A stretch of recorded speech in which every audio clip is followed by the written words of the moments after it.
কেউ যদি সামান্যতম জমি জোর করে দখল করে, আত্মসাৎ করে, ফাইনাল ইউতাওয়াক্কাহু ইয়াউমাল কিয়ামা, এই জমিটুকু তার কাঁধে বিচারের মাঠে চাপিয়ে দেওয়া হবে। মিন সাবিনা আরদ, পরস্পর 7টি জমিন। জমিন বলতে 7টি, আকাশ বলতে 7টি। 7টি জমিন তার কাঁধে চাপিয়ে দেওয়া হবে। এই কথা মুহাম্মদ সাল্লাল্লাহু আলাইহি সাল্লাম বলেন। সালেম তার পিতা থেকে বর্ণনা করেন, তার পিতা বলেছেন, রাসূল সাল্লাল্লাহু আলাইহি সাল্লামকে আমি বলতে শুনেছি, পৃথিবীর মানুষ শুনে রেখো, মান আখাযা মিনাল আরদে শাইআন বিগাইরি হাক্কিন, কেউ যদি অন্যায়ভাবে সামান্যতম জমি দখল করে, অল্প থেকে অল্প, কম থেকে কম, শহরে বসবাস করে যারা, তারা এক জমি 10 বার বিক্রি করার চেষ্টা করে। ঢাকায় বসবাস করে যারা, এদের অভ্যাস আরও বেশি। জমি চাষ করে যারা, আল কেটে কেটে বাড়িয়ে দেয়, নিজের জমিকে অপরের জমিকে কমিয়ে দেয়। এরকম বহু মানুষ আছে। এরকম করে যারা, আল্লাহর নবী বলেন, খসেফা বিহি ফিল আরদি ইলা ইয়াউমিল কিয়ামা ইলা সাবিনা আরদ, তাকে মাটিতে ধসিয়ে দেওয়া হবে। তখন থেকে নিয়ে কিয়ামত পর্যন্ত মাটির নিচে যেতে থাকবে। এই কথা মুহাম্মদ সাল্লাল্লাহু আলাইহি সাল্লাম বলেন। হেড মাওলানা, হেডমাস্টার, সামাজিকভাবে চেয়ারম্যান, মেম্বার, এমপি, মন্ত্রী ও যারা কন্ট্রাক্টরের দায়িত্ব পালন করে, এরাই সাধারণত এসব জায়গায় পাপের সাথে জড়িয়ে পড়ে। আরও যারা ব্যবসা বাণিজ্য হিসাবে মালিকের অধীনে ব্যবসা করে, তারাও আত্মসাতের মধ্যে জড়িয়ে পড়ে, বুঝতে পারে না আত্মসাৎ কত বড় পাপ। এ ব্যাপারে আল্লাহ তাআলা মানুষের কথার উত্তরে আমাদের নবী মুহাম্মদ সাল্লাল্লাহু আলাইহি সাল্লাম এবং পৃথিবীর সকল নবীকে সতর্ক সাবধান করে বলেন, মা কানা লিনাবিয়্যিন আইয়াগুল্লা, নবী রাসূলগণের জন্য এটা শোভনীয় নয় যে তারা আত্মসাৎ করবে। আত্মসাৎ করা তাদের মান সম্মানে মানায় না। তারা আল্লাহর পক্ষ থেকে বিশেষ গুরুত্বপূর্ণ মানুষ। কেউ যদি তাদের ব্যাপারে কিছু বলে থাকে বা বলে, তাহলে তা ভুল হয়েছে, একথা আল্লাহ তাআলা বলেন। পরের অংশে তিনি পৃথিবীর সকল নবী রাসূল সাধারণ জনগণকে সতর্ক করে বলেন, অমাই ইয়াগলুন, যে ব্যক্তি আত্মসাৎ করবে, ইয়াতি বিহি ইয়াউমাল কিয়ামা, সে জিনিসটা নিয়ে সে বিচারের মাঠে উপস্থিত হবে। এটা হলো সবচেয়ে বড় অপমানের মাধ্যম। যে যা আত্মসাৎ করবে, সে তা নিয়ে বিচারের মাঠে উপস্থিত হবে। আমরা আলোচনার শেষ পর্যায়ে যখন একটি বাস্তব হাদিসের অনুবাদ করব, তখন আমরা বিষয়টি আরও বিস্তারিতভাবে অবগত হব। এতটুক যে যা আত্মসাৎ করবে, সে তা নিয়ে বিচারের মাঠে উপস্থিত হবে। এ ব্যাপারে আল্লাহ তাআলা বলেন, ইন্নাল্লাহা লা ইউহিব্বুল খায়িনিন, নিশ্চয়ই যারা আত্মসাৎ করে, যারা বিশ্বাসঘাতক, আল্লাহ তাদের পছন্দ করেন না, আল্লাহ তাদের ঘৃণা করেন। সমাজের যে কোনো স্তরে দায় দায়িত্ব পালন করতে গিয়ে কোনো মানুষ যদি আত্মসাৎ করে, তাহলে সে হলো বিশ্বাসঘাতক। এমন লোককে আল্লাহ তাআলা ঘৃণা করেন, পছন্দ করেন না। আল্লাহ তাআলা বলেন, ইয়া আইয়ুহাল্লাযীনা আমানু লা তাখুনুল্লাহ ওয়া রাসূলা, পৃথিবীর মানুষ তোমরা আল্লাহ এবং আল্লাহর রাসূলের আত্মসাৎ করো না। তাদের দায় দায়িত্ব পালন করতে গিয়ে, তাদের আদেশ নিষেধ পালন করতে গিয়ে তোমরা আল্লাহর সাথে এবং রাসূলের সাথে বিশ্বাসঘাতকতা করো না, গাদ্দারি করো না। অতাখুনু আমানাতিকুম, আর নিজেরাও তোমাদের নিজের ব্যাপারে যে আত্মসাতের ব্যাপার রয়েছে সেটাও তোমরা করো না। আপসে সামাজিকভাবে কোনো আত্মসাৎমূলক কাজে জড়িয়ে পড়ো না। এ কথা আল্লাহ তাআলা পৃথিবীর সকল মুসলিম পুরুষ নারীকে বলেন। আল্লাহ তাআলা ইউসুফ আলাইহিস সালামের কথা সামনে রেখে বলেন, ইউসুফ আলাইহিস সালাম বললেন, যালিকা লিয়ালামা আন্নী লাম আখুনহু ওয়া আন্নাল্লাহা লা ইয়াহদি কায়দাল খায়িনিন। আমি ইউসুফ এটা করলাম কেন? আমি ইউসুফ এটা এই জন্য করলাম যে জুলাইখার স্বামী দেশের বাদশাহ ও যেন জেনে নেয় যে আমি বিশ্বাসঘাতকতা করিনি, আমি জুলাইখার সাথে অন্যায় করিনি।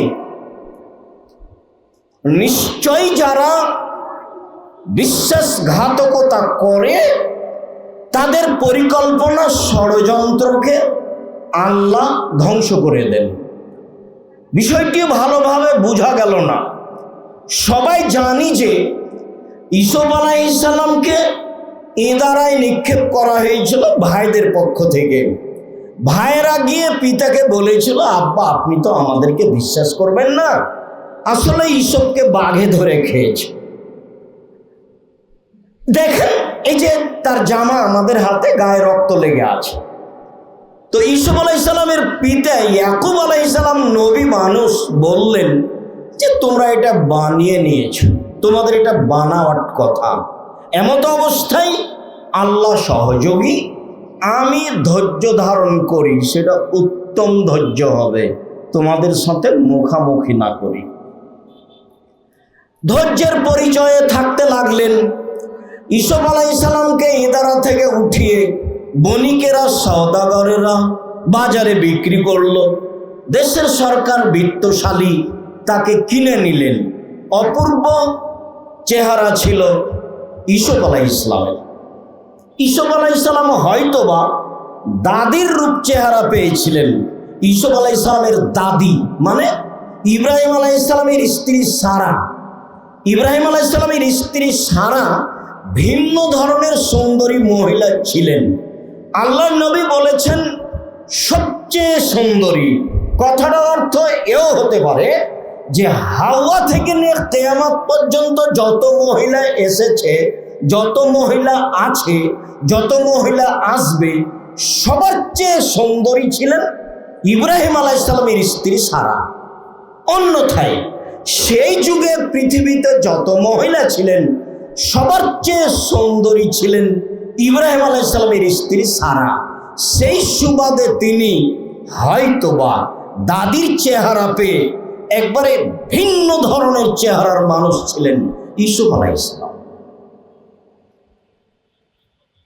দেশের সরকার স্ত্রীকে বলল, দেখো ছেলেটিকে লালন পালন করো, ছেলেটি আমাদের কাজে আসতে পারে, আমরা একে ছেলে হিসেবে গ্রহণ করতে পারি, অনেক রূপ চেহারার অধিকারী, ভালো। দিন যায়, রাত্রি যায়, জুলাইখা তাকে খাওয়ার পানি দেন, বড় হয়ে গেল। এক সময়ে জুলাইখা ভুল পথে পা দিল। অকাল্লাকাতে লাগোয়া, জুলাইখা সব দরজাগুলি বন্ধ করে দিল। ভিন্ন ধরনের ঘর, সব দরজা বন্ধ করে জুলাইখা ইউসুফকে বলল, হাই তালাক, তুমি আমার সাথে জেনায় লিপ্ত হও। তখন ইউসুফ আলাইহিস সালাম প্রথম বাক্য বললেন, মাআযাল্লাহ, বলো কি তুমি? তোমার এই প্রস্তাব থেকে আমি আল্লাহর কাছে আশ্রয় চাচ্ছি। আল্লাহ আমার সবচেয়ে বড় আশ্রয় দাতা। তোমার এই অন্যায় প্রস্তাবের উপরে আমি আল্লাহর কাছে আশ্রয় চাই। এই কথা বলার পরে তিনি বলছেন, ইন্নাহু রাব্বি আহসানা মাসওয়ায়া। আরে বলো কি তুমি? তোমার স্বামী আমার মালিক, তিনি আমাকে ভালো থাকতে দিয়েছেন, তিনি আমাকে ভালো খেতে দিয়েছেন। আমি তোমার সাথে এই অন্যায় কেমনে করি? আমি এই অন্যায় করলে আমি হব জালেম, বিশ্বাসঘাতক। আমি এ কাজ করতে পারি না। এই বলে তিনি দৌড় দিলেন বের হওয়ার আশায়। দরজা খুলে বের হচ্ছেন, এমনটা কোরআনের ভাষায় বোঝা যায় না। যখন বের হয়ে গেলেন তখনই চোখের উপরে সামনে পড়ল জুলাইখার স্বামী। তিনি বললেন, আমি অন্যায় করিনি, আপনার স্ত্রী আমার সঙ্গে অন্যায় করতে চেয়েছে। হাতে হাতে তিনি তার বিষয়টিকে অস্বীকৃতি জানালেন। জুলাইখা বলল, তার কথা শুনে কি হবে? যে আপনার স্ত্রীর সাথে অশ্লীল কাজ করতে চায় তাকে যথাযথ পিটন দিতে হবে, নইলে তাকে জেলখানায় বন্দি করতে হবে। জুলাইখা ভাষা উল্টিয়ে দিল। অনেক দিনই বলেছি দিনী ভাই বোনদের, বিশেষভাবে তোমরা মহিলাদের সাথে চলাফেরা থেকে, কথা বলা থেকে বিরত থাকিও। যে কোনো সময়ে যে কোনো মাধ্যমে তোমাকে বিপদে ফেলে দিবে, চিনা বড় দায়। যেই মহিলা বলল দরজা বন্ধ করে অশ্লীল কাজে লিপ্ত হও, সেই মহিলাই এখন বলছে যে যেই লোক আপনার স্ত্রীর সাথে অন্যায় করতে চায় তার কি শাস্তি হতে পারে। আরে আপনি কি শাস্তি বলবেন? আমি জুলাইখা বলছি, একে যথাযথ পিটন দিতে হবে, নইলে জেলখানায় বন্দি করতে হবে। কথায় আর গতিতে, সময়ের ব্যবধানে ইউসুফ আলাইহিস সালামের জেল হয়ে গেল। তিনি জেলে থাকতে লাগলেন। 12 বছর বা 25 বছর পরে সরকারের পক্ষ থেকে ইউসুফকে ডাকতে পাঠানো হলো, যাও ইউসুফকে জেল থেকে বের করে নিয়ে আসো। ইউসুফ আলাইহিস সালাম তখন বললেন, অসম্ভব হতে পারে না, আমি জেল থেকে বের হতে পারি না। জুলাইখাকে জাতির সামনে ঘোষণা দিতে হবে, আমি জুলাইখা অন্যায় করেছি, ইউসুফ করেনি। যতক্ষণ পর্যন্ত এই ঘোষণা না দিবে আমি ইউসুফ জেল থেকে বের হব না। ওই কথাটা তিনি বলছেন, যালেকা, আমি এটা করলাম কেন, আমি এই ঘোষণা দিলাম কেন, আমি জেল থেকে বের হতে চাইলাম না কেন? লিয়ালামা, জুলাইখার স্বামী জানুক আন্নি লামা খুনহু বিল গায়বে, আমি তার অগোচরে আত্মসাৎ বিশ্বাসঘাতকতা করিনি, আমি তার স্ত্রীর সাথে অন্যায় করিনি। এটা জুলাইখাকে জানতে হবে, জুলাইখার স্বামীকে জানতে হবে, পৃথিবীর পুরুষ নারীকে জানতে হবে। যত মহিলা আমার ব্যাপারে উল্টা কথা বলতে চেয়েছে সবাইকে জানতে হবে। অতএব জুলাইখাকে মাঠে ঘোষণা দিতে হবে, আমি অন্যায় করেছি, সব করেনি। শেষ পর্যন্ত জুলাইখা জাতির সামনে ঘোষণা দিল, আমি অন্যায় করেছি, এইসব অন্যায় করেনি। তখন তিনি জেল থেকে বের হয়ে আসলেন। আমাদের নবী মুহাম্মদ সাল্লাল্লাহু আলাইহি ওয়াসাল্লাম বলেছেন, বুখারী মুসলিমের হাদিস, ইউসুফের ধৈর্য আমার চেয়ে অনেক বেশি। 10-12 বছর 25 বছর জেলে থাকার পরে যদি আমাকে সরকারের পক্ষ থেকে ডাকা হতো তাহলে আমি তাড়াহুড়া করে বের হয়ে যেতাম। ইউসুফের ধৈর্য কত বেশি আমার চেয়ে। এতদিন জেলে থাকার পরেও জোরালো কণ্ঠে, ব্যর্থহীন কণ্ঠে বললেন, না, আমি জেল থেকে বের হব না। জুলাইখাকে আগে জাতির সামনে ঘোষণা দিতে হবে, আমি অন্যায় করেছি, ইউসুফ করেনি। তা বিশ্বাসঘাতকতা নিহায়াত অন্যায়, মহাপাপ। আবু হুরায়রা রাদিয়াল্লাহু তাআলা আনহু বলেন, রাসূল সাল্লাল্লাহু আলাইহি সাল্লাম বলেছেন, লা ইয়াগুল্লু আহাদুকুম হিনা ইয়াগুল্লাহু মুমিন, কোন মানুষ যখন আত্মসাৎ করে, যখন বিশ্বাসঘাতকতা করে, তখন সে মুমিন নয়। ঈমান অবস্থায় আত্মসাৎ করতে পারে না। ইয়াকুম, পৃথিবীর মানুষ সাবধান, পৃথিবীর মানুষ সাবধান, পৃথিবীর পুরুষ নারী সাবধান। যে কোনো সময়ে বেঁচে থাকিও আত্মসাৎ হতে, বেঁচে থাকিও বিশ্বাসঘাতকতা হতে। বিশ্বাসঘাতক যে ঈমানদার নয়, সে তার ঈমান নেই, এ কথাই ঠিক। আবু হুরায়রা রাদিয়াল্লাহু তাআলা আনহু বলেন, রাসূল সাল্লাল্লাহু আলাইহি ওয়াসাল্লাম বলেছেন, আদ্দিল আমানা ইলামান ইতামানাকা ওয়ালা তাকুন মান খানাকা।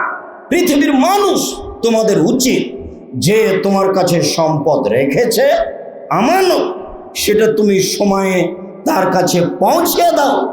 যে তোমার সাথে বিশ্বাসঘাতকতা করেছে, তুমি তার সাথে পাল্টা বিশ্বাসঘাতকতা করো না, প্রতিশোধ নিতে যায় না। আত্মসাৎ করা মহাপাপ, পাল্টা আত্মসাৎ করিও না। আনাস রাদিয়াল্লাহু তাআলা আনহু বলেন, রাসূল সাল্লাল্লাহু আলাইহি ওয়াসাল্লাম কাল্লামা খাতাবানা, যখনই আল্লাহর নবী আমাদের খুতবা দিতেন, তিনি তার জীবনে খুব কমই খুতবা দিয়েছেন, যাতে এইটা বলেননি, মানে প্রায় সব খুতবাতে এই বক্তব্য দিয়েছেন, পৃথিবীর মানুষ শুনে রেখো, লা ঈমানা লিমান লা আমানাতা লাহু, যার আমানতদারি নেই তার ঈমান নেই। বিশ্বাসঘাতক যে সে মুমিন নয়, আত্মসাৎকারী যে সে মুমিন নয়, গাদ্দার কখনো ঈমানদার হতে পারে না, এই কথা তিনি বলেন। পরের বাক্যে বলেন, ওয়ালা দীনা লিমান লা আহাদা লাহু, ওয়াদা অঙ্গীকার নেই যার, ওয়াদা করে টিকিয়ে রাখে না যে, দিন ধর্ম নেই তার। ওয়াদা অঙ্গীকার নেই যার, দিন ধর্ম নেই তার। পৃথিবীর মানুষ শুনে রেখো, আত্মসাৎ আছে যার, বেঈমান সে, তার ঈমান নেই। ওয়াদা রাখে না যে, দিন ধর্ম নেই তার, এই কথা মুহাম্মদ সাল্লাল্লাহু আলাইহি সাল্লাম বলেন। সম্মানিত অত্র মাঠের জুমার খুতবায় উপস্থিত দিনী ভাই বোন, বিষয়টিকে আমি ভালোভাবে আপনাদেরকে স্মরণ রাখার জন্য অনুরোধ জানাচ্ছি। যন্ত্রের মাধ্যমে অনলাইনে পৃথিবীর যেখান থেকে যারা অবগত হচ্ছি, সময়ের গতিতে অবগত হব, সবাইকেই বিষয়টি খুব শক্তভাবে দেখার জন্য অনুরোধ জানাচ্ছি। আবু হুরায়রা রাদিয়াল্লাহু তাআলা আনহু বলেন, রাসূল সাল্লাল্লাহু আলাইহি সাল্লাম বলেছেন, আয়াতুল মুনাফিক সালাসা, তিনটি কর্মে মানুষ মুনাফিক হয়। মুনাফিকের চিহ্ন তিনটি, তিনটি কর্মে মানুষ মুনাফিক হয়। এক, ইযা হাদ্দাসা কাযাবা, কথা বললে মিথ্যা বলে, মিথ্যা যার ভিতরে আছে সে মুনাফিক। দুই, যে ওয়াদা আখলাফা, ওয়াদা করলে খেলাপ করে, মুনাফিক সে। মুনাফিকি চিহ্ন তার মধ্যে রয়েছে তিন, ও তুমি না খানা, জিনিস আমানত তার কাছে রাখা হলে আত্মসাৎ করে, অস্বীকার করে, সময় না করে দেয়, ঠিক মতো সেটা বাস্তবায়ন করে না, কিছু করে কিছু করে না, এই হলো মুনাফিক, এই হলো বিশ্বাসঘাতক, এ আত্মসাৎকারী একজন।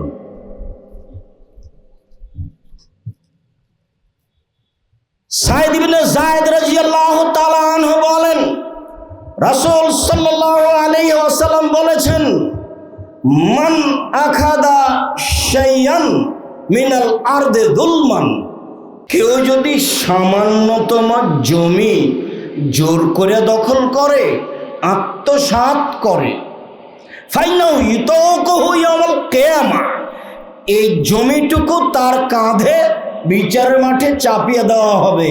মিন সাবিনা আরদ, পরস্পর 7টি জমিন, জমিন বলতে 7টি, আকাশ বলতে 7টি, 7টি জমিন তার কাঁধে চাপিয়ে দেওয়া হবে, এই কথা মুহাম্মদ সাল্লাল্লাহু আলাইহি সাল্লাম বলেন।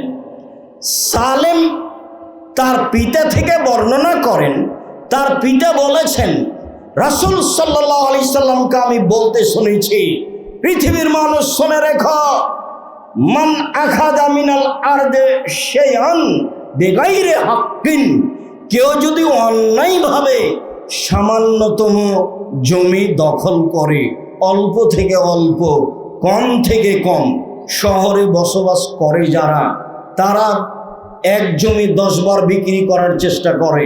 ঢাকায় বসবাস করে যারা, এদের অভ্যাস আরো বেশি। জমি চাষ করে যারা, আল কেটে কেটে বাড়িয়ে দেয়, নিজের জমিকে অপরের জমিকে কমিয়ে দেয়, এরকম বহু মানুষ আছে। এরকম করে যারা, আল্লাহর নবী বলেন, খুসফা বিহি ফিল আরদি ইলা ইয়াউমিল কিয়ামা ইলা সাবিনা আরদ, তাকে মাটিতে ধসিয়ে দেওয়া হবে তখন থেকে নিয়ে কিয়ামত পর্যন্ত মাটির নিচে যেতে থাকবে, এই কথা মুহাম্মদ সাল্লাল্লাহু আলাইহি সাল্লাম বলেন। আবু হুরায়রা রাদিয়াল্লাহু তাআলা আনহু বলেন, রাসূল সাল্লাল্লাহু আলাইহি ওয়াসাল্লাম বলেছেন, মান যালামা শিবরান মিনাল আরজে, কেউ যদি অর্ধ হাত জমি দখল করে, আত্মসাৎ করে, ক্ষমতা দেখিয়ে দখল করে, রাসূল সাল্লাল্লাহু আলাইহি সাল্লাম বলেন, ফাকাল্লাফাহু ইয়াহফিরাহু, তাকে বিচার মাঠে বলা হবে যেই পরিমাণ তুমি জমি জোর করে দখল করেছ এটা খনন করতে থাকো, এই কাজে তোমাকে বাধ্য করা হলো। হাত্তা ইয়াবলুগা আখিরা সাবআর দিনা, এইভাবে খনন করতে করতে যখন 7 জমিনের নিচে যাবে, ফাইন্নাহু ইউতাওয়াকু ইলা ইয়াউমিল কিয়ামা, তখন এই 7টা জমিন তার কাঁধে তুলে দেওয়া হবে। হাত্তা ইউজাবানান নাস, এই জমিন কাঁধে করে বিচারের মাঠে ঘুরতে থাকবে যতদিন বিচার শেষ না হয়। সম্মানিত দিনী ভাই বোন, জালেম যারা, বিশ্বাসঘাতক যারা, আত্মসাৎকারী যারা, তাদের বিচার পরে হবে। অর্থ সম্পদের যাকাত বের করে না যারা, জালেম তারা, তাদের বিচার পরে হবে। জোর করে জমি দখল করে যারা, জালেম তারা, বিশ্বাসঘাতক তারা, তাদের বিচার পরে হবে। একদিন যদি দেরি হয় তাহলে সময় হলো 50,000 বছর, আর যদি 3 দিন দেরি হয় বিচারের তাহলে সময় হলো 1.5 লক্ষ বছর। জানি না জালেমের বিচার হতে কতদিন সময় লাগবে, তবে মুহাম্মদ সাল্লাল্লাহু আলাইহি ওয়াসাল্লাম বলেছেন, হাত্তা ইউদাবানান নাস, যতদিন পর্যন্ত মানুষের আর সবার বিচার না হচ্ছে ততদিন পর্যন্ত বিশ্বাসঘাতক এই জমি কাঁধে করে থাকবে এবং ঘুরতে থাকবে। বিষয়টি বুঝাতে আপনাকে অক্ষম, কি দিয়ে বুঝায় আপনাকে? এইটা বিচারের মাঠে কত কঠিন। কবর যত কঠিন, কিয়ামত তার চেয়ে অনেক বেশি কঠিন। কিয়ামত যত কঠিন, জাহান্নাম তার চেয়ে অনেক অনেক অনেক বেশি কঠিন। কি দিয়ে বুঝায় আপনাকে আমি বিচারের মাঠ কত কঠিন? যেদিন কাঁধের ওপরে থাকবে জমিন, কাঁধের ওপরে থাকবে গম টিন, যেদিন কাঁধের ওপরে থাকবে, আমি একজন সাধারণ মানুষ, গরিব মানুষ, একজন ব্যবসায়ীর অধীনে সেলসম্যান হিসেবে ব্যবসা করছিলাম, তার অগোচরে আমি একটা কাপড় বাড়িতে নিয়ে চলে এসেছি, সেটা কাঁধে থাকবে যখন, তার অগোচরে আমি একটা কাপড় বিক্রি করে টাকাটা নিয়ে নিয়েছি, এই টাকা যখন আমার কাঁধে থাকবে আমাকে ঘুরতে হবে কতদিন আল্লাহই ভালো জানে। এটা কত জটিল, কবর যত জটিল, কিয়ামত তার চেয়ে অনেক বেশি কঠিন। কিয়ামত যত কঠিন, জাহান্নাম তার চেয়ে অনেক অনেক অনেক বেশি কঠিন। কি দিয়ে বুঝায় আপনাকে আমি কবর কিয়ামত কত কঠিন? আব্দুল্লাহ ইবনে আমর রাদিয়াল্লাহু তাআলা আনহু বলেন, দিলালে রাসূলুল্লাহ সাল্লাল্লাহু আলাইহি ওয়াসাল্লাম আইয়ুন নাস আফজাল, আল্লাহর নবীকে জিজ্ঞাসা করা হলো, আল্লাহ নবী সবচেয়ে ভালো মানুষ কে? একটু বলেন তো সবচেয়ে ভালো মানুষ কে? তখন আল্লাহ রাসূল বলছেন, কুল্লু মাহমুমিল কালবি ওয়া সাদুকিল লিসান, কুল্লু মাহমুমিল কালবি ওয়া সাদুকিল লিসান, এই আরবিটা বললেন। তখন সাহাবীগণ বলছেন, সাদুকুল লিসান না রেফো ফামা মাহমুমুল কালব, মুখে যে সত্যবাদী এই কথা বুঝি, কিন্তু মাহমুমুল কালব, অন্তরে যে পরিষ্কার, সে ভালো মানুষ, এ ভাষা বুঝি না। এটা সাহাবীগণ বললেন। আল্লাহ নবী বললেন, শোনো, অন্তর পরিষ্কার যার সেই হলো ভালো মানুষ। শোনো, মুখে সত্যবাদী যে সেই হলো ভালো মানুষ। সাহাবীগণ মুখে সত্যবাদী ভাষা বুঝলেন, কিন্তু অন্তর পরিষ্কার এই ভাষা বুঝলেন না। তখন তিনি বলছেন, শোনো, আন্নাকিও তাকিও, স্বচ্ছ পরহেজগার, স্বচ্ছ মানুষ যে তারই অন্তর ভালো, পরহেজগার যে তারই অন্তর ভালো, স্বচ্ছ, সব সময় পরিষ্কার। রাত 11টায় ব্যাংকের অ্যাসিস্ট্যান্ট ম্যানেজারের কাছে রিং দিয়েছি, ভাই কেমন আছেন, একটা বিষয়। তো খুব ব্যস্ত আছে। কোথায় আছেন? ব্যাংকে। ব্যাংকে মানে ঘটনা কি? 5টা পর্যন্ত চাকরি করেছি আর এখন চাকরি বাঁচাচ্ছি। তার মানে যখন হিসাব নিকাশ মিল খাবে তখন চাকরি শেষ হলো আজকের মতো। প্রত্যেক স্তরে যারা যেখানে আছে ঘুমানোর আগে হিসাব মিল করে আত্মসাৎ আমি কারি নাকি, আমি কি বিশ্বাসঘাতক, এইটা ছোট থেকে ছোট একজন ছোট কর্মচারীকেও হিসাব করতে হবে। রাসূল সাল্লাল্লাহু আলাইহি সাল্লাম বলেছেন, পৃথিবীর মানুষ মনে রেখো, কুল্লুকুম রাইন ওয়া কুল্লুকুম মাসউলুন আন রাইয়্যিহি, প্রত্যেকে দায়িত্বশীল, দায়িত্ব সম্পর্কে বিচারের মাঠে জবাব দিতে হবে। এই কথা বলার পরে তিনি বললেন, ওয়ারাজুলু রাইন আহলে রাইন ওয়ারাজুলু আলিমামুর রাইন, যারা দেশের সরকার তাকে সরকার সম্পর্কে দায়িত্ব সম্পর্কে বিচারের মাঠে জবাব দিতে হবে। ওয়ারাজুলু রাইন ফি আহলি বাইতিহি, যে বাড়ির মালিক বাপ তাকে বিচারের মাঠে জবাব দিতে হবে তার মালিকানা নিয়ে। অল মারাতু রাইয়াতে ফি বাইতি যাওজা ওয়ালাদিহি, বাড়ির মালিকা যে আপনার স্ত্রী, যে তার দায়িত্ব আছে বাড়ির উপরে, তাকে জবাব দিতে হবে। এই কথা বলতে বলতে নিচে নামতে নামতে বলছেন, ওয়াদ্দুর রাজুল রাইন ওয়া হুমসুন রায়াতিহি, দাস দাসী যে কাজের মানুষ, যে কিষান কামলা, যে দাস দাসী যে কাজের মানুষ, যে কিষান কামলা, যে তাকেও জবাব দিতে হবে তার দায়িত্ব সম্পর্কে। আতাকামিনাদ দুনিয়া, পৃথিবীর মানুষ, যদি তোমার ভিতরে 4টা জিনিস থাকে তোমার সব কিছুই আছে। ইহকাল তোমার, পরকাল তোমার। 4টা জিনিস আছে যার, ইহকাল তার, পরকাল তার। 4টা জিনিস নেই যার, ইহকাল নেই তার, পরকাল নেই তার। 4টা জিনিস আছে যার, সব কিছু আছে তার। 1, হিফজ আমানাতিন, আমানতের রক্ষা, বিশ্বাসঘাতক নয় যে তার সব কিছু আছে, ইহকালে পরকালে আছে। বিশ্বাসঘাতক যে তার কোনো কিছুই নেই। আত্মসাৎকারী যে ইহকাল নেই তার, পরকাল নেই তার। আত্মসাৎকারী নয় যে ইহকাল আছে তার, পরকাল আছে তার। সিদক হাদিসিন, সত্য কথা যার, সব কিছু তার। হুসনু খালিকাতিন, ভালো আচরণ যার, সব কিছু তার। ইফাতুন ফি তুমাতিন, বৈধরুজি যার, সব কিছু তার। বৈধরুজি যার, সব কিছু তার। এই কথা বলে আল্লাহ রাসূল খুব ভালো মানুষকে এইভাবে বললেন, শোনো, ফালা ইসমা আলাইহি ওয়ালা বাগিয়া ওয়ালা গিল্লা ওয়ালা হাসাদা। ভালো মানুষ সেই, স্বচ্ছ মানুষ সেই, 1, পাপ নেই যার। অবাক কথা, পাপ নেই যার মানে আল্লাহ রাসূল বলছেন, কুলু বানি আদম খাত্তা খায়রুল খাত্তানিয়া তাওবুন, আদম সন্তানই পাপী, আদমের ছেলে মেয়ে সবাই পাপী। আবার এখন আল্লাহ নবী বলছেন, পাপ নেই যার, সবচেয়ে ভালো মানুষ সে। এটা কেমন কথা হলো?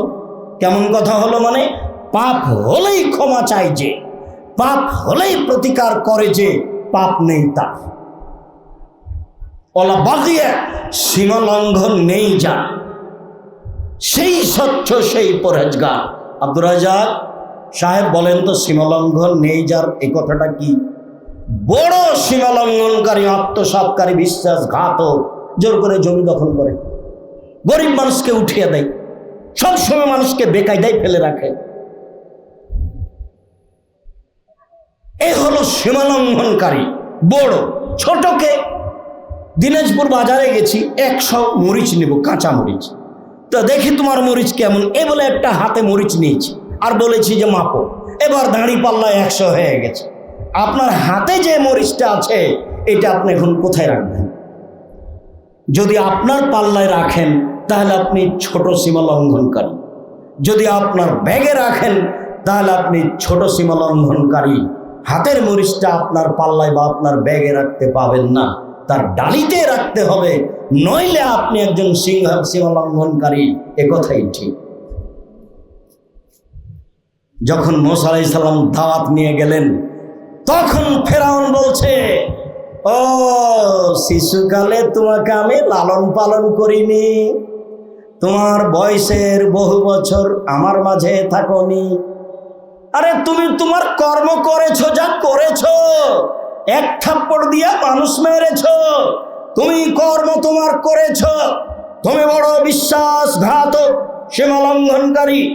এই পর্যন্ত ফেরাউন বলল, মূসা আলাইহিস সালাম বললেন, আমি যা করেছি তা করেছি, আমি তখন ভুল পথে ছিলাম, এক থাপ্পড় দিয়ে এক মানুষকে মেরেছি, এ কথাই ঠিক। আমি তোমার ভয়ে তোমার এলাকা থেকে পালিয়ে গেছি। আল্লাহ আমাকে নবী করেছেন, আল্লাহ আমার উপর দয়া করেছেন, আল্লাহ আমাকে জ্ঞানে গুণে পূর্ণ করেছেন। তুমি আমার উপরে অনুগ্রহ করেছো, অনুগ্রহ করে তুমি খোঁটা দিয়েছো। তুমি আমার উপরে অনুগ্রহ করেছো, ফেরাউন অনুগ্রহে তুমি করে আমাকে খোঁটা দিয়েছো। খোঁটা দিয়ে তুমি বানি ইসরাইলকে দাস দাসীতে পূর্ণ করেছো। সব পুরুষকে হত্যা করেছো, নারীদেরকে দাসী করেছো। তুমি সীমা লঙ্ঘনকারী, তুমি অধ্যত স্বৈরাচার, তুমি সীমা লঙ্ঘন করেছো। মূসা আলাইহিস সালাম বলছেন, তুমি অধ্যত অহংকারী, তুমি স্বৈরাচার, তুমি স্বৈরাচারী করেছ, তুমি সীমা লঙ্ঘন করেছ। আল্লাহ আমাকে জ্ঞানে গুণে পূর্ণ করেছেন, আল্লাহ আমাকে নবী করেছেন, আল্লাহ আমার প্রতি দয়া করেছেন। ফেরাউন যখন বলল ভাবে, তখন মূসা আলাইহিস সালাম এভাবে বললেন, সীমা লঙ্ঘন তুমি করেছ। বলছিলাম সম্মানিত দিনী ভাই ও বোন, আমাদের আলোচ্য বিষয় হচ্ছে আত্মসাৎ, যা মহাপাপ, ফলাফল জাহান্নাম। আব্দুল্লাহ ইবনে আমর রাদিয়াল্লাহু তাআলা আনহু বলেন, কানান নবী সাল্লাল্লাহু আলাইহি সাল্লাম ইযা আসাবাহু গনিমা, আল্লাহর নবীর নীতি ছিল, আল্লাহর নবী মুহাম্মদ সাল্লাল্লাহু আলাইহি সাল্লামের স্বভাব, বৈশিষ্ট্য, আচরণ ছিল, যখনই 10-এর পয়সা হাতে আসতো, সামাজিক কোনো পয়সা হাতে আসতো, ফামারা বেলালান ফানাদা ফিন্নাস, বেলালকে বলতেন, বেলাল জনগণকে ঘোষণা দাও, সবার কাছে 10-এর পয়সা যার যা কাছে আছে নিয়ে আসো। ফায়াজিউনা বেগানাইমি, তারা যার কাছে যেটুকু থাকতো নিয়ে উপস্থিত হতো। হয়ুখাম্মেসো হয়ুকাসেমু, তিনি 5ম ভাগের 1 ভাগ নিতেন, বাকি সবার মাঝে বন্টন করে দিতেন। ফাজ্জা রাজুলুন ইয়ামান বাদা, এইটা করার পরে 10-এর সম্পদ বন্টন করার পরে একটা লোক রাসূলের কাছে আসলো। এসেছে বেযেমামিন মিন শারিন, পশমের একটা লাগাম নিয়ে, ঘোড়ার লাগাম নিয়ে, 10 টাকা, 20 টাকা, 200 টাকা, 5 টাকা, 2 টাকা, একটা ঘোড়ার লাগাম নিয়ে এসেছে, পশমের নিয়ে এসে বলছে, ইয়া রাসূলুল্লাহ, হে আল্লাহর রাসূল, হাযা মিম্মা আসাবনাহু মিনাল গানিমা, এইটা আমি পেয়েছিলাম গানিমতের সম্পদ, এটা আমার কাছে ছিল, এইটা আমি পেয়েছিলাম 10-এর সম্পদ, যেটা আমার কাছে ছিল। তখন আল্লাহ রাসূল বলছেন, আসামিতা বেলালান নাদা ফিন্নাসে সালাসান, বেলাল যে বলেছিল যার কাছে 10-এর সম্পদ আছে সবাই নিয়ে আসো, রাসূলের কাছে নিয়ে আসো, এই কথা কি তুমি শুনেছিলে?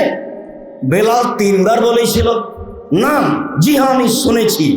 তখন আল্লাহ রাসূল বলছেন, মা মানাকা আন তাজিয়া বিহি, কে তোমাকে বাধা দিল, এটা আনলে না কেন সেই সময়? কে তোমাকে বাধা দিল, এটা আনলে না কেন সে সময়?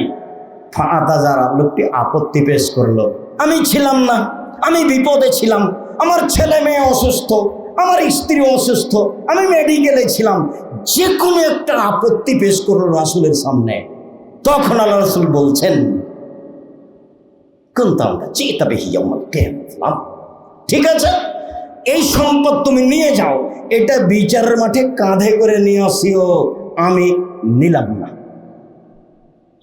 মুহাম্মদ সাল্লাল্লাহু আলাইহি সাল্লাম একটা মানুষকে এভাবে বলছেন, নির্ধারিত সময়ে কাজ করেনি, সেই জন্য লোকটা তো নিয়ে এসেছে, কিন্তু নির্ধারিত সময়ে করেনি। দেখেছেন ধর্ম নীতি কত শক্ত, নিয়ে এসেছে তো, এবং বলেছে আমার ভুল হয়েছে, বলেছে আমার স্ত্রী অসুস্থ, বলেছে আমার কোনো বিপদ ছিল, একটা আপত্তি পেশ করেছে, কোনো প্রকার আপত্তি গ্রহণ করলেন না, বললেন যে তুমি বিচারের মাঠে উপস্থিত হয়ে এটা নিয়ে, আমি এটা গ্রহণ করলাম না। সম্মানিত দিনী ভাই বোন, বিষয়টি অতীব জটিল, বুঝে আমল করার চেষ্টা করি। আল্লাহ তুমি কবুল করো। আল্লাহুম্মা সাল্লি আলাইহি, আল্লাহুম্মা বারিক।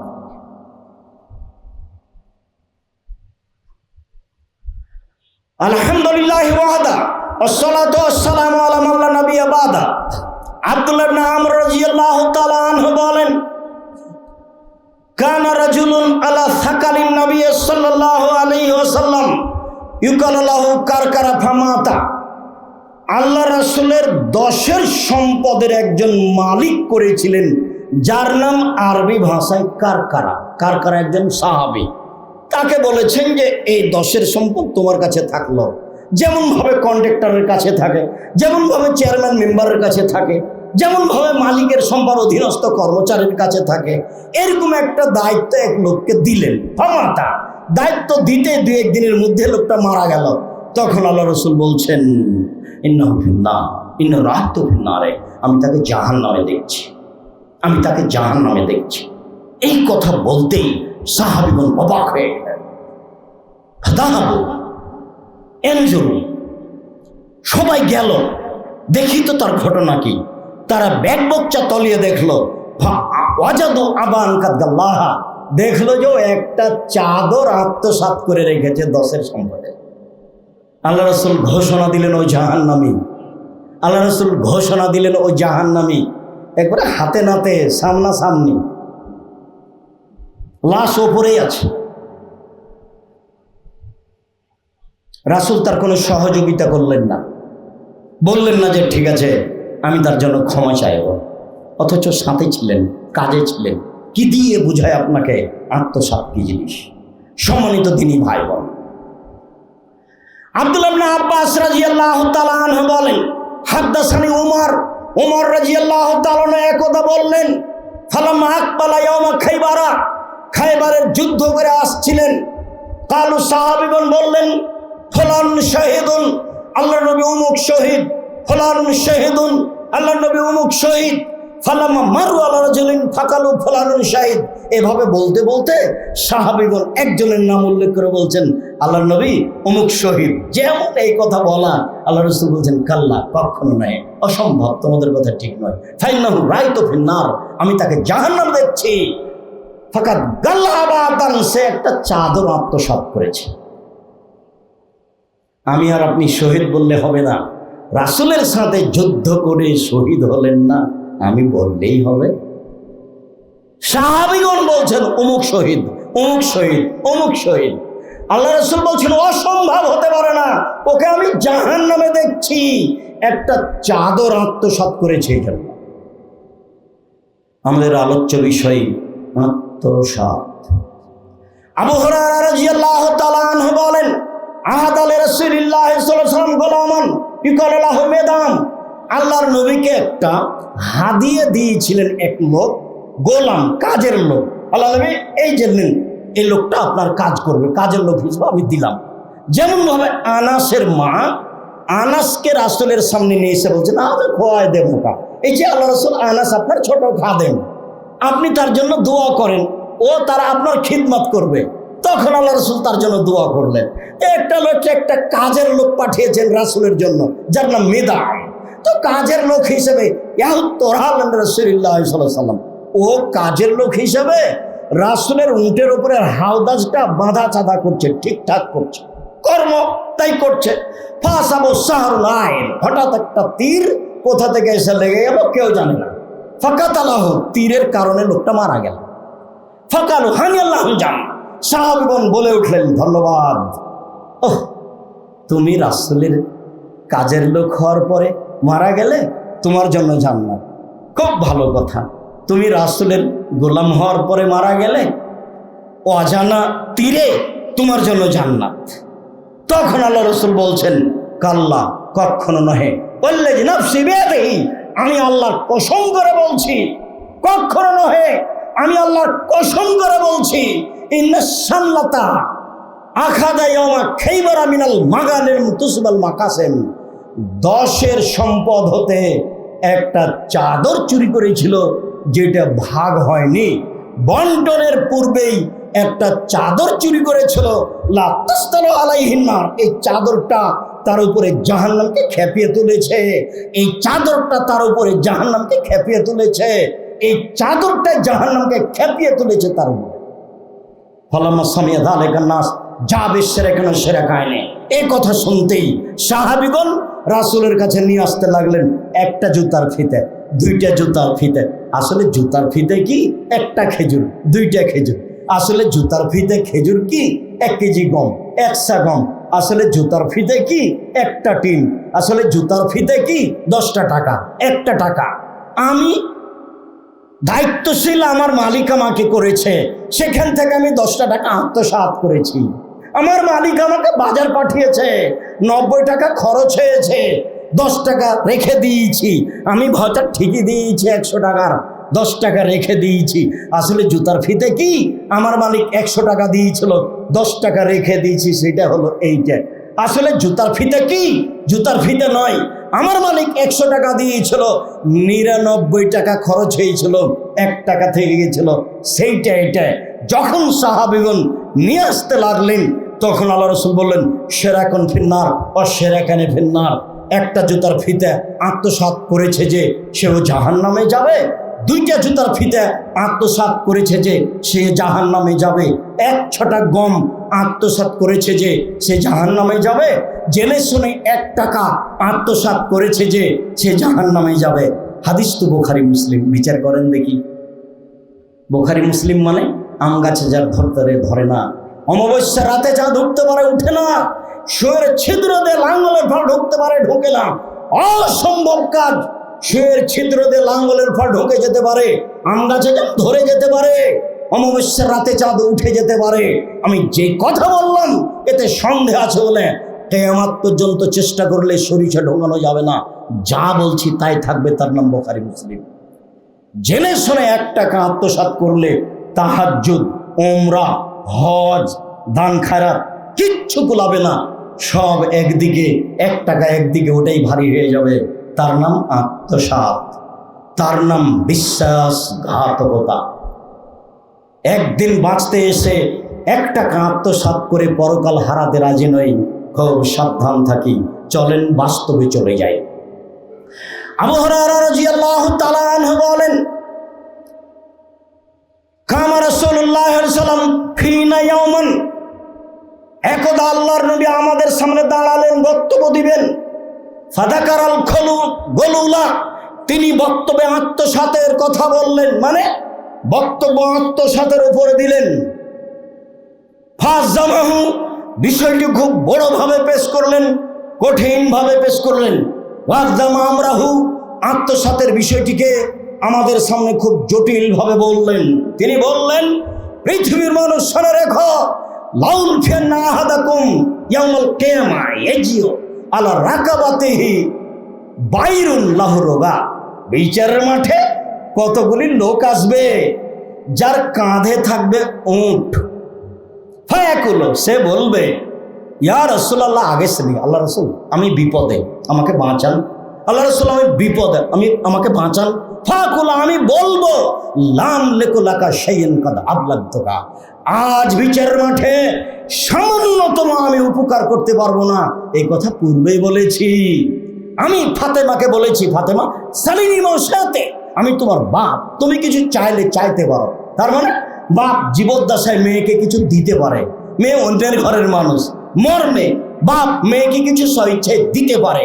আল্লাহ রাসূল বলছেন, ফাতেমা তুমি কিছু চাইলে চাও, আমি তোমাকে দিতে পারি, বিচারের মাঠে কোনো কাজে আসবো না, আমি তোমার বাপ, বিচারের মাঠে তো কোনো উপকার করতে পারবো না। পৃথিবীর সবচেয়ে দামি মানুষের কথা বলছে। তিনি বলছেন, মানুষ বিচারের মাঠে উপস্থিত হবে, কাঁধে থাকবে উট।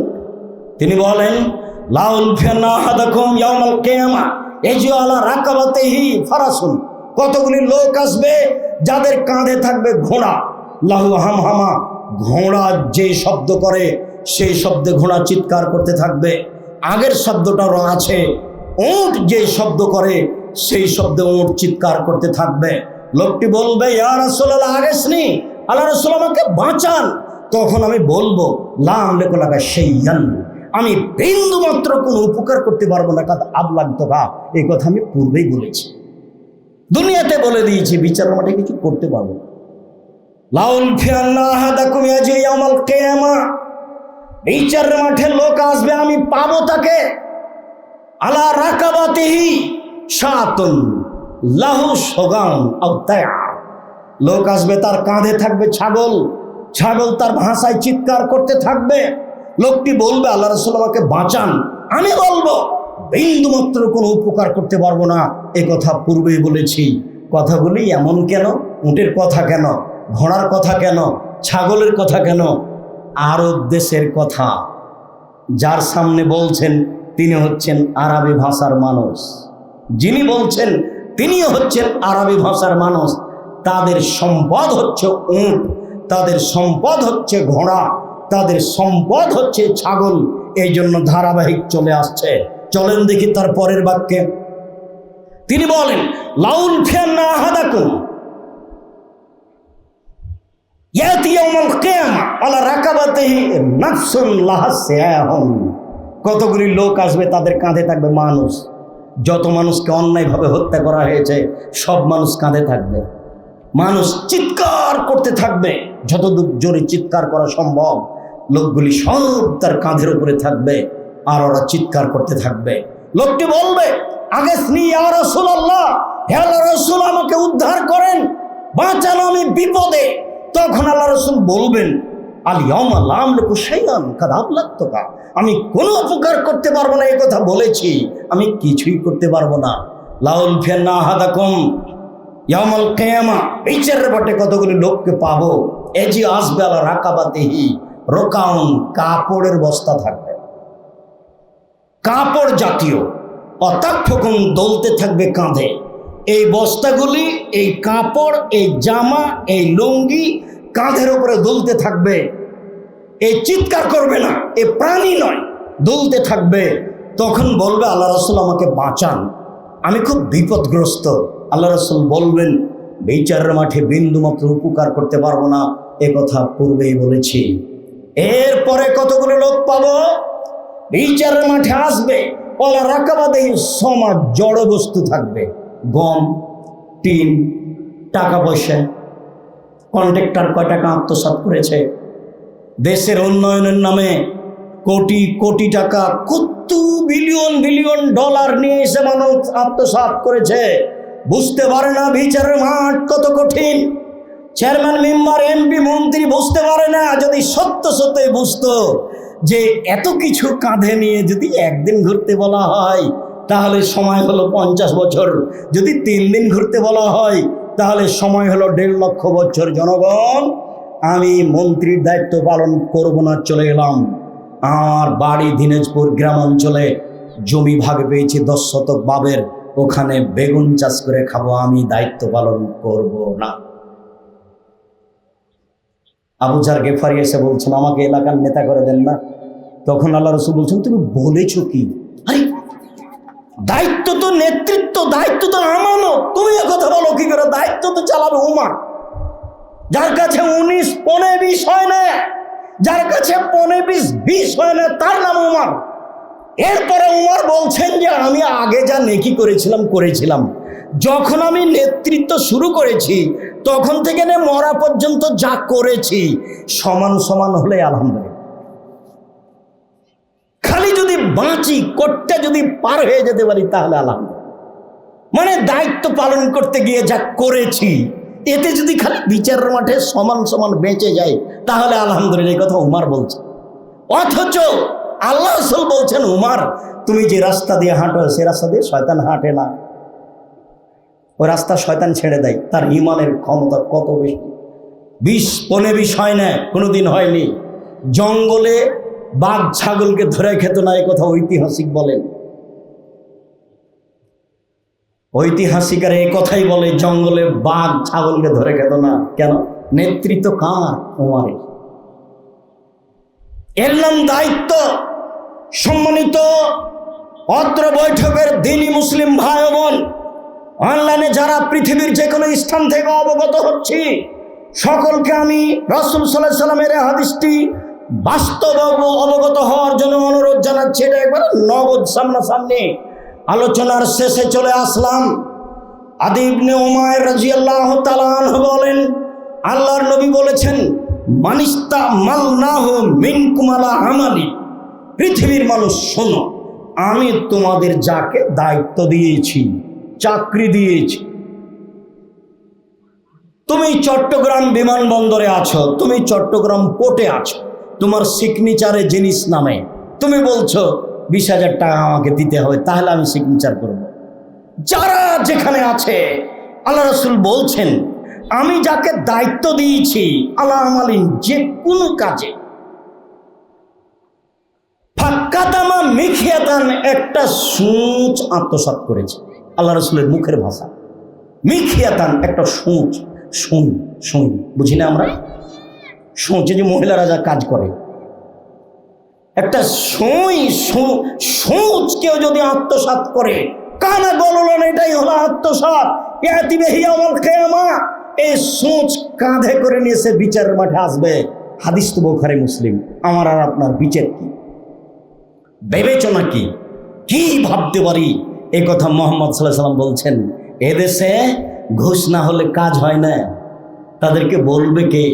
যারা বলবে তাদের ভয় দুইটা, এক, মুখস্থ নয়, হাদিস জানে না, দুই, শক্ত বললে খেয়ে দিয়ে বাড়ি চলে যেতে হবে, থাকা হবে না। বলবে তোমার হয়েছে, যা বলেছে অনেক বলেছে, আজ থেকে তুমি যাও। আলহামদুলিল্লাহ, যার জন্য আমি মাঝে মধ্যে সিজদা করে শুকরিয়া আদায় করি। আমি যেখানে যে মসজিদে খুতবা দিয়েছি, আমি যদি সভাপতি সেক্রেটারিকে উঠাতে বসাতে না পারি, আমি খুতবাই দেব। তার মুখ দেখে খুতবা দিতে হবে, এরকম জীবনে আমার একদিন 1 ঘন্টা ঘটেনি। আমি 90 সাল থেকে মাঠে আছি। সম্মানিত দিনী ভাই বোন, আত্মসাৎ একটি গুরুত্বপূর্ণ বিষয়। প্রত্যেকটা হাদিস কোরআনে আছে। যারাই চেয়ারম্যান, মেম্বার, এমপি, মন্ত্রী, যারাই কন্ট্রাক্টর, যারাই বড় ব্যবসায়ীর অধীনে চাকরি করে, যারা হেড মাওলানা, হেডমাস্টার, যারা সভাপতি, সেক্রেটারি, ক্যাশিয়ার, তাদের জীবনে 1 টাকা আত্মসাৎ হয়ে থাকলে টাকা ফেরত দিতে হবে, অন্যথায় তা বিচারের মাঠে কাঁধে করে নিয়ে আসতে হবে। পরিশোধের কোনো পথ থাকবে না, ফলাফল হবে জাহান্নাম। বিষয়টি বিবেচনা করার জন্য আমি আন্তরিকভাবে অনুরোধ জানাচ্ছি। সাথে সাথে বলছি, জামিয়া সালাফে উত্তরবঙ্গের প্রতিষ্ঠান আপনাদের প্রতিষ্ঠান। অন্তর থেকে ভালোবাসতে হবে। আমি আল্লাহকে বলছি, জামিয়া সালাফিয়া তুমি কবুল করো, যা দিয়ে তোমাকে মানুষ চিনবে, যা দিয়ে তোমাকে মানুষ জানবে, যা দিয়ে তোমাকে মানুষ বুঝবে তুমি যে সর্বশক্তিমান, এটা বুঝবে। এদেশের শিরক মুক্ত প্রতিষ্ঠান জামিয়া সালাফিয়া, বিদআত মুক্ত প্রতিষ্ঠান জামিয়া সালাফিয়া, হিংসা মুক্ত প্রতিষ্ঠান জামিয়া সালাফিয়া, দল মুক্ত প্রতিষ্ঠান জামিয়া সালাফিয়া, সংগঠন মুক্ত প্রতিষ্ঠান জামিয়া সালাফিয়া। দেশের সর্ববৃহৎ শিক্ষা মানে আয়তনে সবচেয়ে বড় প্রতিষ্ঠান জামিয়া সালাফিয়া, যেখানে দেশ বিদেশের শিক্ষক অবস্থান করেন। সব দিক দিয়ে উন্নত মানের প্রতিষ্ঠান। মর্মে আপনাকে মন খুলে বলতে হবে, আল্লাহ তুমি জামিয়া সালাফিয়া কবুল করো।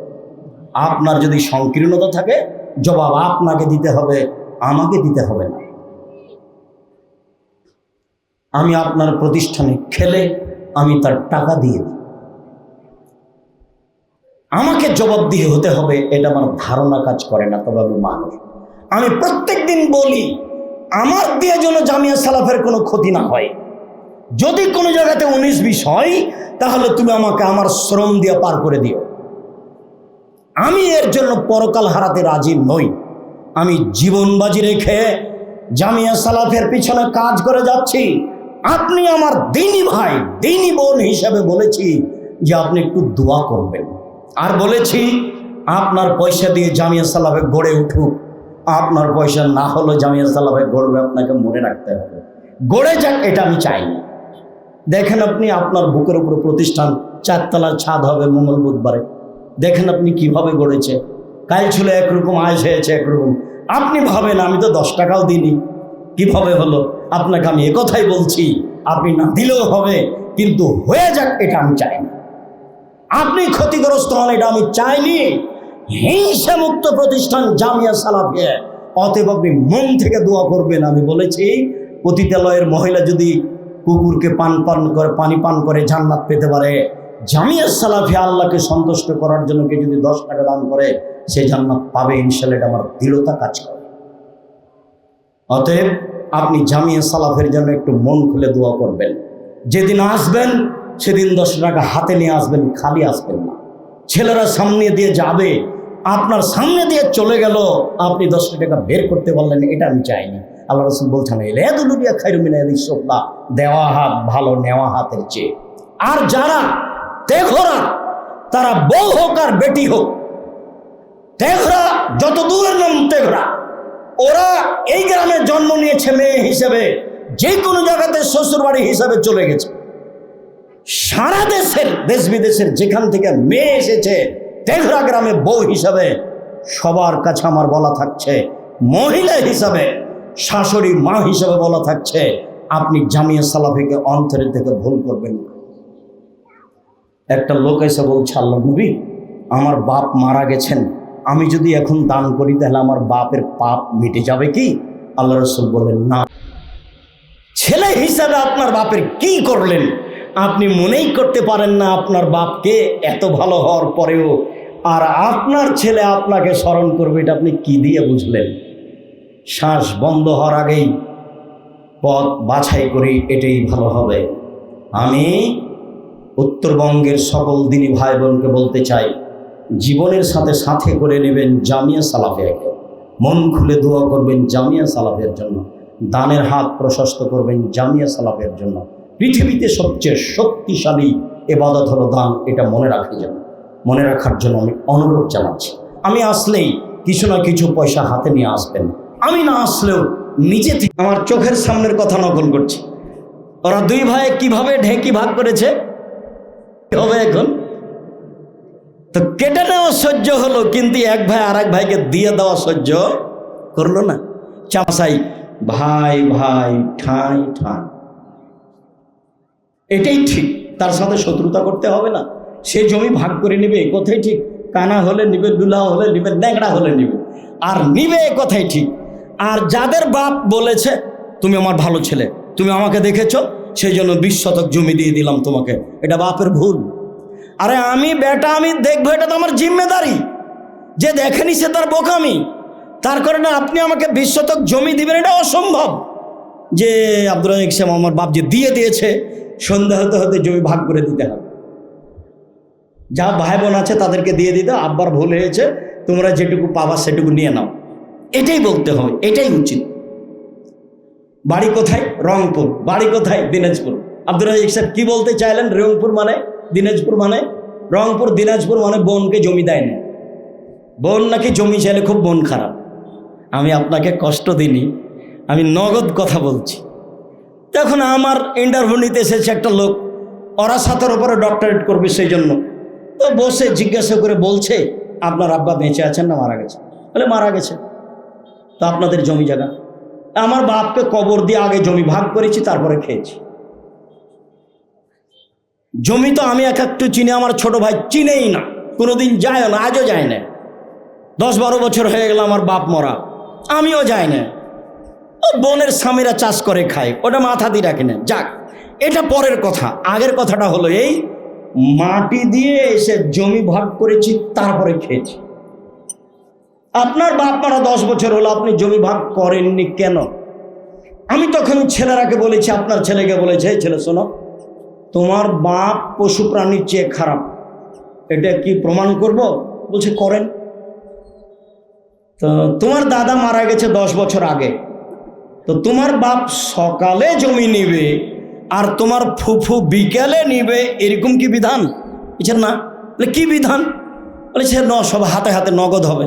আমার বাপ যদি সকালে নিয়ে থাকে তো আমার ফুফু সকালেই নিবে, আমার বাপ যদি বিকেলে নিয়ে থাকে তাহলে আমার ফুফু বিকেলে নিবে। সকাল বিকাল যে বৈধ নয়, একসাথে নিবে। এটাই যদি হয় তো তোমার বাপ 10 বছর থেকে জমি দেনি তোমার ফুফুকে। বলে এবার সবচেয়ে খারাপ কে? বলে আমার বাপ। এটাই বলছি আমি। অন্যের ভাগ্যের উপরে খাওয়ার চেষ্টা করিয়েন না। ভাগ্য নিয়ে দুনিয়াতে এসেছি, এটা মনে করবেন। ভাইয়ের ভাগ নিয়ে মারামারি করবে এই জন্য আসেনি। ব্যবসা বাণিজ্য করে খাবো, উপার্জনের পথ এক, দিন মজুরি করে খাওয়া, চাকরিও দিন মজুরি। তো দিন মজুর যে, তাকে সন্ধ্যায় টাকা দিয়ে দাও, এ কথা বললেন আল্লাহ নবী। মানে এটা উপার্জনের পথ। চাকরি করে যে, তাকে 1 তারিখে বেতন দিয়ে দাও, এটা রাসূলের পথ। এটা হলো দিন মজুরি। আর একটা কি জমি চাষ।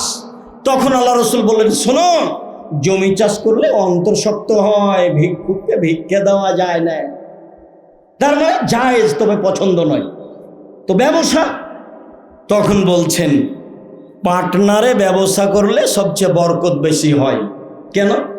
দুইজন মিলে ব্যবসা করলে তৃতীয় জন আল্লাহ, চারজন মিলে ব্যবসা করলে পঞ্চম জন আল্লাহ। দৈনন্দিন টাকাতে বরকত হবে। কিন্তু চারজনের একজন যদি একদিন 10 টাকা না বলে নিয়ে চলে যায়, তখন আল্লাহ বলবেন আমি গেলাম, তোমরা থাকো। পরের দিন সন্ধ্যা হয়ে মারামারি লেগে যাবে, দেখা যাবে মামলা হয়ে গেছে। এই হলো পার্টনারে ব্যবসা। আর এমনি ব্যবসা করেন নিজের টাকা দিয়ে, বাপের জমি জায়গা দিয়ে, অর্থ সম্পদ দিয়ে ব্যবসা শুরু করবেন। চকলেট দিয়ে ঋণ নেওয়া লাগবে না, তারপরে কলা ঋণ নেওয়া লাগবে না, তারপরে কাপড় ঋণ নেওয়া লাগবে না, তারপরে কোটি কোটি টাকার ব্যবসা করবেন। ব্যবসা এমন করা করবেন, স্বপ্নে ব্যবসা করবেন। স্বপ্নে দেখছি কোটি কোটি টাকা, আজকে জাহাজ এসেছে, এতটা সময় নামবে, আরে আমি তো ঘুমিয়ে আছি। এইভাবেই ব্যবসা করতে হবে। কেন? পয়সা উপার্জন না করলে নিজের বাপ মায়ের অসহায় মানুষের উপকার করতে পারবেন না, আর ব্যবসা দিয়েই হবে। তাই আল্লাহ রসুল বলছেন, আর তাজের আসাদেক এখনো ইয়াউমুল কিয়ামা মা শাহাদা আল-আম্বিয়া সিদ্দিকিন, সত্যবাদী ব্যবসায়ী নবীদের সাথে থাকবেন। নেবা আগের দুটো উপার্জন। 1 নম্বর কি উপার্জন বলেন তো? দিন মজুরি। যারা চাকরি করে তারাও দিন মজুর। চাঁপাইনবাবগঞ্জের লোকেরা খালি চাকরি করে, বেতন পায় কত? 30, 20, 25 দিনে শেষ হয়। তো 5 দিন ধার কর্য করে যায়, আবার যখন বেতন পায় তখন দোকানপাটে দিয়ে দেয়, আবার 25 দিন, আবার 25 দিন। জীবনটা এভাবে। মায়ে বলছে কিছু টাকা দিবে না বেটা এই মাসে, দেখি মা চিন্তা করি, মাস শেষ হয়ে গেল, বেটা কিছু দিলে না, যে কি করি আম্মা, পারলাম না তো, ছেলে মেয়ে দেখি সামনে মাসে। এভাবে জীবন শেষ, কিছুই করতে পারবে না। জমি চাষ করে টাকা ইনকাম করা কঠিন, তাহলে ব্যবসায় আসতে হবে। ব্যবসাতে বরকত আছে। আল্লাহ রসুল বলছেন, আর তেজারাত মাল কিদওয়াল হালাল, ব্যবসায় মিথ্যা কথা চলে আসে, ব্যবসায় কসম চলে আসে। ফাশুবহু বিসাদকা, দান করে ওটা মিটিয়ে দাও। আমি বৈধ ব্যবসা করছি বাহির থেকে, চট্টগ্রামে এখন মাল এসেছে, 50,000 টাকা না দিলেও সিগনেচার করবে না, আমি তখন মাজলুম, ও তখন জালেম। আমি টাকা দিয়েই মাল নামাবো, এটাই ঠিক। ঢাকা থেকে জিনিসটা চাপায় আসতে যত জায়গাতে টাকা লেগেছে আমি দিব, এটাই ঠিক। যে নিয়েছে সে জালেম, আমি মাজলুম। যেখানে ঘুষ লেগেছে ও জালেম, আমি মাজলুম। কেন? আমার মূল বস্তু জায়েজ আছে। বুঝাতে পারিনি কথা। মূল বস্তুটা আমার জায়েজ, কিন্তু মূল বস্তুটা যদি গাঁজা হয়, হিরোইন হয়, তাহলে তো তখন আর ব্যবসা জায়েজ নয়। এই জন্য মনে রাখবেন, উপকার করলে জাতির নিজের ব্যবসায় করতে হবে, এই কথাই ঠিক। ছোট হোক আর বড় হোক, আল্লাহ ব্যবসার মাধ্যমে আল্লাহ আমাদের রুজিতে বরকত দান করুক। ব্যবসার যত পথ আছে, আল্লাহ তুমি আমাদের রুজিতে বরকত দান করো।